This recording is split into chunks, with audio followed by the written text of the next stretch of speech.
बिस्मिल्लाहिर्रहमानिर्रहीम। अस्सलाम वालेकुम नाज़रीन कराम, मैं हूं मखदूम शहाबुद्दीन और आप देख रहे हैं मेरा फेसबुक और यूट्यूब चैनल।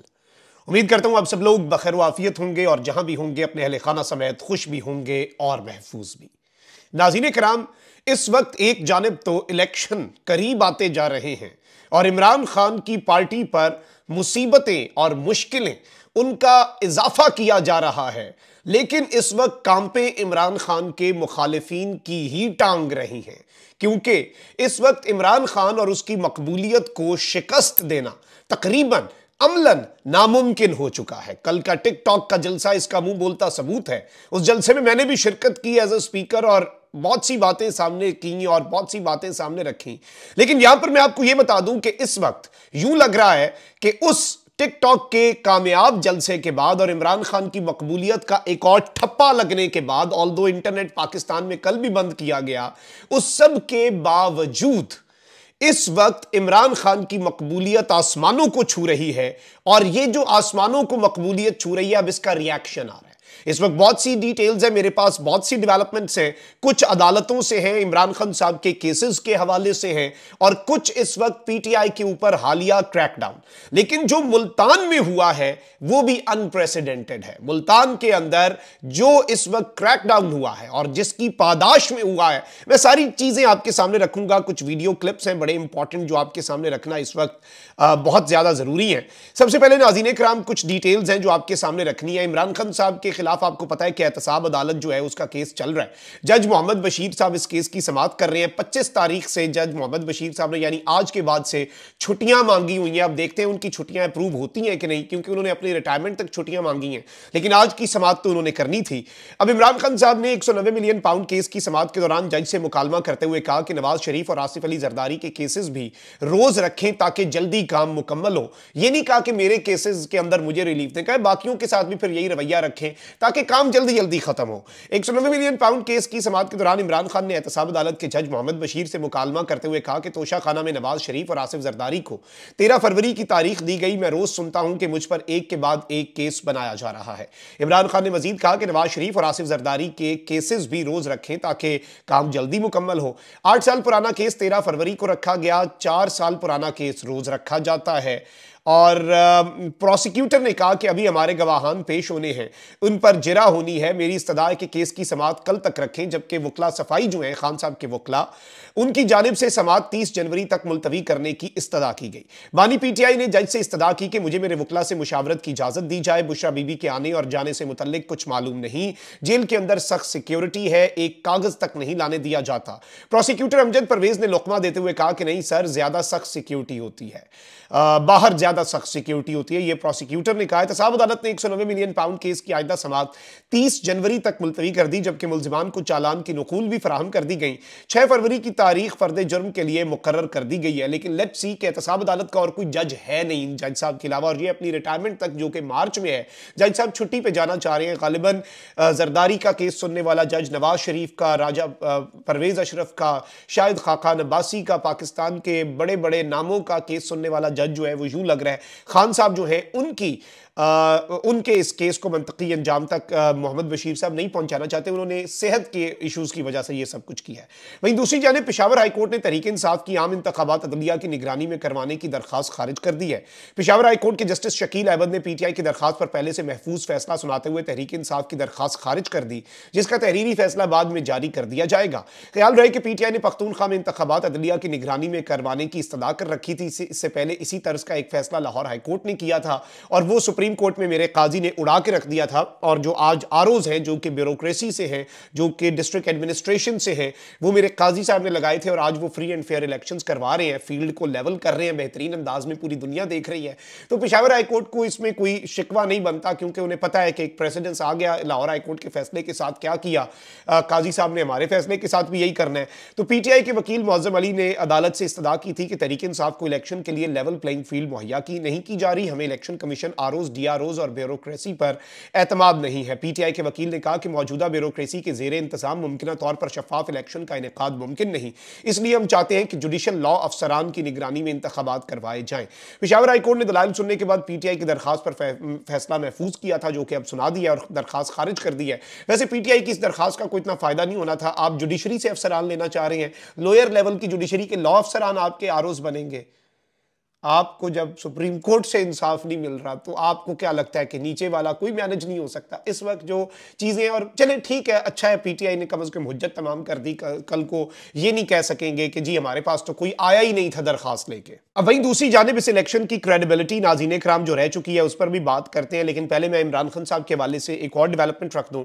इस्लामाबाद हाईकोर्ट ने दौरान इद्दत निकाह केस के ट्रायल पर हुक्म इम्तना में तौसीह कर दी है। इस्लामाबाद हाईकोर्ट के चीफ जस्टिस आमिर फारूक ने इमरान खान और बुशरा बीबी की दौरान इद्दत निकाह केस की शिकायत खारिज करने की दरखास्तों पर समाअत की, और ये दरखास्तें तो खारिज नहीं की, लेकिन जारी बात है बानी PTI इमरान खान और बुशरा बीबी के वकील सलमान अकरम राजा अदालत में पेश नहीं हो सके।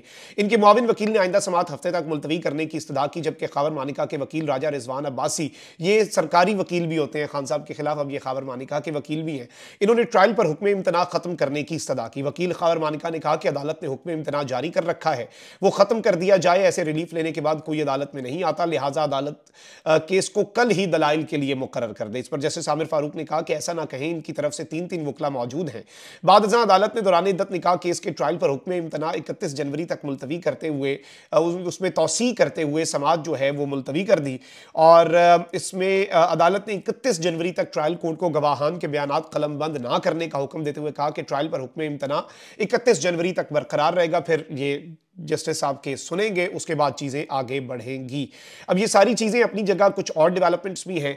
शाहिद खाकान अब्बासी साहब ने कहा है कि पाकिस्तान में मौजूदा इलेक्शन बेमकसद बन चुका है, जो मुल्क को इंतशार के अलावा कुछ नहीं देगा। और घोड़ा गली और मरी रोड मंसूबे में खुर्द के इल्ज़ाम में ये एंटी करप्शन ऑफिस रावलपिंडी पहुंचे, और चूंकि ये नवाज शरीफ साहब का साथ नहीं दे रहे तो इन्हें भी केसेस भुगतने पड़ेंगे, वरना रियासती प्रोटोकॉल ये भी इंजॉय कर लेते। इन्होंने मीडिया से गुफ्तगू करते हुए कहा कि नैब और एंटी करप्शन के इदारे सिर्फ इलेक्शन और सियासत में जोड़ तोड़ के लिए इस्तेमाल हो रहे हैं। उन्होंने कहा कि अपने इल्जामात के हवाले से चीज़ें कहीं और दीगर बातें भी कहीं, लेकिन इन्होंने कहा कि मैं इलेक्शन में हिस्सा नहीं ले रहा। चीफ इलेक्शन कमिश्नर वज़ीर आज़म की जिम्मेदारी है कि इलेक्शन को गैर मुतनाज़ा बनाए। इलेक्शन कराना हाकिम वक्त और अरबाब इख्तियार की जिम्मेदारी है। आज भी वक्त है इलेक्शन के अमल को गैर मुतनाज़ा बनाया जाए, क्योंकि अवाम इस इलेक्शन के प्रोसेस से मायूस है। इलेक्शन के माहौल में दबाव का असर होगा, डाले भेजेंगे, पर्चे कराएंगे तो नुकसान मुल्क और अवाम का होगा। शायद कि किसी के दिल में उतर जाए ये बात, लेकिन इसका असर कोई नहीं होना, लेकिन ये बस बातें ही हैं। लेकिन चलें, कम अज़ कम कोई तो है जो बात कर रहा है इस इलेक्शन की शफाफियत पर। इन्होंने कहा कि मैंने इलेक्शन छोड़ा है, सियासत नहीं छोड़ी। इलेक्शन आईनी ज़रूरत है। इलेक्शन को बामकसद और मसाइल के हल का जरिया बनाना सियासी लीडरशिप का काम है, लेकिन बदकिस्मती से मुल्क की तीनों बड़ी पार्टियां नाकाम हो चुकी हैं। मुल्क की पॉलिटिकल लीडरशिप, मिलिट्री लीडरशिप और जुडिशल लीडरशिप टेबल पर बैठे और आगे के रास्ते का तयन करें। एक टेबल पर बैठकर आगे के रास्ते का तयन करें, वरना मुल्क का चलना मुश्किल होगा। अब ये सारी बातें बड़ी इंपॉर्टेंट हैं, और ये ऑब्वियसली इसकी आप समझ लें कि अहमियत बहुत है, coming from a former prime minister जो कह रहा है कि जी इलेक्शन का प्रोसेस, और ये तारीख में ये चीज़ें ना एक एक करके लिखी जाती हैं। जर्नलिज्म के बारे में वैसे ही कहा जाता है, it is the first rough draft of history. आज जो हम बातें आपके सामने रख रहे हैं, आज ये करंट अफेयर्स हैं, आज ये हालात हाजरा की खबरें हैं, लेकिन यही तारीख बनती है, और तारीख में हर चीज़ लिखी जाएगी। तारीख में कौन सुरखरू होगा और कौन तारीख के कूड़ेदान में जाएगा, ये सबको पता है, लेकिन वो मानने के लिए तैयार नहीं है। अच्छा, वहीं दूसरी जानिब अडियाला जेल से तशवीशनाक खबर है। अवामी मुस्लिम लीग के सरबराह और साबिक वज़ीर दाखिला शेख रशीद की अडियाला जेल में तबीयत खराब हुई।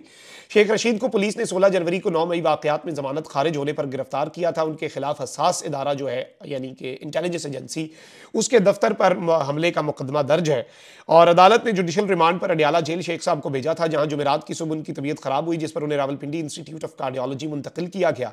ज़राए के मुताबिक रावलपिंडी इंस्टीट्यूट ऑफ कार्डियोलॉजी में शेख रशीद का मुकम्मल तिबी मुआयना किया जाएगा, और डॉक्टर्स के मशवरे के बाद ही उन्हें जेल मुंतकिल करने का फैसला किया जाएगा। इससे पहले परवेज़ इलाही साहब की तबीयत भी नासाज हुई। अल्लाह ताला चौधरी परवेज़ इलाही साहब जो है उन्हें भी सेहत कामला अजला अता फरमाए।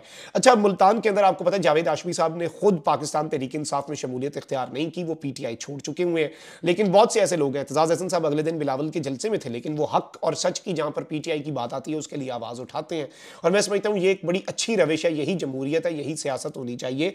जावेद हाशमी साहब ने कहा कि जब तक इमरान खान जेल से बाहर नहीं आता, मैं साथ दूंगा इमरान खान की इस मूवमेंट का, और मैं कैंपेन करूंगा। उसके बाद क्या हुआ वो तो मैं बाद में आपके सामने विजुअल्स रखता हूं, लेकिन पहले आप जावेद हाशमी साहब की ये छोटी सी वीडियो सुने जिसमें उन्होंने मीडिया से गुफ्तगू की, जिसकी पादाश में मुल्तान में क्या हुआ है अफसोसनाक, वो देखते हैं बाद में। जब तक इमरान खान को रिहा नहीं किया जाएगा मैं ये जंग लड़ता रहूँगा और इंशाल्लाह जीत के रहेंगे इस जंग को। जब वो बात करता है, इमरान खान बोलता है, तो हमारे इक़्तिदार के महल्लात में आग लग जाती है, कांपते हैं उसके दरो दीवार इक़्तिदार के। और जो उसने स्टैंड लिया हुआ है, जो बैठा नहीं है, वो मेरी बात को तकवीयत दे दी है उसने, मेरी सोच को तकवीयत और मिल गई है। इसलिए जो वो फ्रंट पे लड़ रहा हो मैं उसके साथ खड़ा हूँगा, फ्रंट पे मुतालिक रहूँगा। जो इमरान खान के साथ देने का है मैं उसके शाने से शाना मिला के लड़ूंगा और उसकी रिहाई तक मेरी ये जंग जारी रहेगी। मैंने इंतखाबात को उसका अब हिस्सा नहीं बनाना। कन्विंस करूंगा कि तुम जब तक इमरान को रिहा नहीं कराओगे तुम पाकिस्तान को किसी तरीके से पाकिस्तान के लोगों से के मसाइल छोड़ें, उनकी जो एक तमन्नाएं होती हैं, आदर्शें होती हैं, ख्वाहिशात होती हैं, वो कहती हैं इमरान खान को रिहा करो, उसको हम इलेक्शन समझेंगे, वरना हम इसको इलेक्शन नहीं समझते। मियां नवाज शरीफ ने इक़्तिदार। जी नाज़रीन इकराम, आपने जावेद हाशमी साहब की गुफ्तगू सुनी। अब नाज़रीन इकराम बहुत सी चीज़ें चल रही हैं। जावेद हाशमी साहब की रिहाइश गाह जो है वहाँ पर वहाँ पर एक छापा मारा गया। PTI के जो उम्मीदवार हैं उन्हें अरेस्ट किया गया। तहरीक इंसाफ के मखदूम रशीद मुल्तान में वर्कर्स कन्वेंशन से कबल सादा जो वो कपड़ों में मलबूस होते हैं लोग, वो पैनाफ्लेक्स उतार कर ले गए और जावेद हाशमी साहब जो हैं उनका नवासा भी गिरफ्तार हो गया है, उनके दामाद की गिरफ्तारी की इतलात भी हैं और कारकुनान नामालूम अफराद के पीछे भागते रहे जो फ्लेक्सेस उतार रहे थे। और PTI के वाले से आप बल्कि ये क्लिप देखें, फिर मैं बताता हूँ कि जावेद हाशमी साहब की रिहाइश गाह में क्या कुछ हुआ है। किसको ले गए? किसको ले गए? किसको ले गए? अरसलान हाशमी साहब का नवासा है।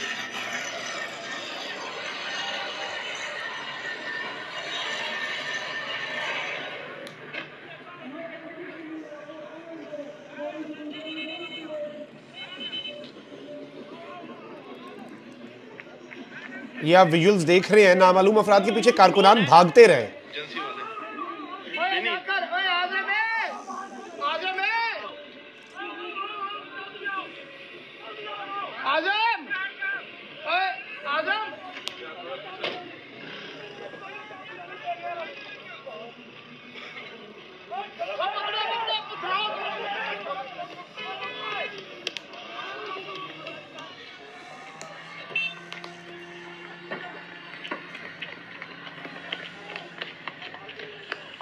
जी नाज़रीन इकराम, आपने ये क्लिप देखा और आप ये क्लिप जो है अपनी स्क्रीन के ऊपर मुलाहिजा फरमा भी रहे हैं।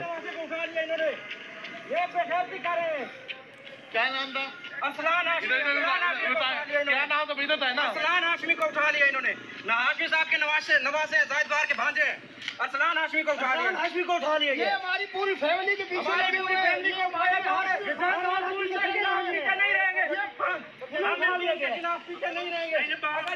जी नाज़रीन इकराम, आपने ये देखा। मैं एक और क्लिप आपके सामने चलवा देता हूँ और आप ज़रा ये क्लिप भी देखें। बेसिकली क्या हुआ है कि मुल्तान में जावेद हाशमी साहब के घर में जो लाठी बरदार जो हैं उनकी एंट्री हुई है और ये मुहाफ़िज़ हैं हमारे, ये हिफाजत करने आए हैं, ये फ्री एंड फेयर इलेक्शन यहाँ पे इंश्योर करने आए हैं, ये दहशत गर्दी को शिकस्त देने आए हैं, पता नहीं ये क्या करने आए हैं। और फिर कहते हैं लेवल प्लेइंग फील्ड है, लेवल प्लेइंग फील्ड है।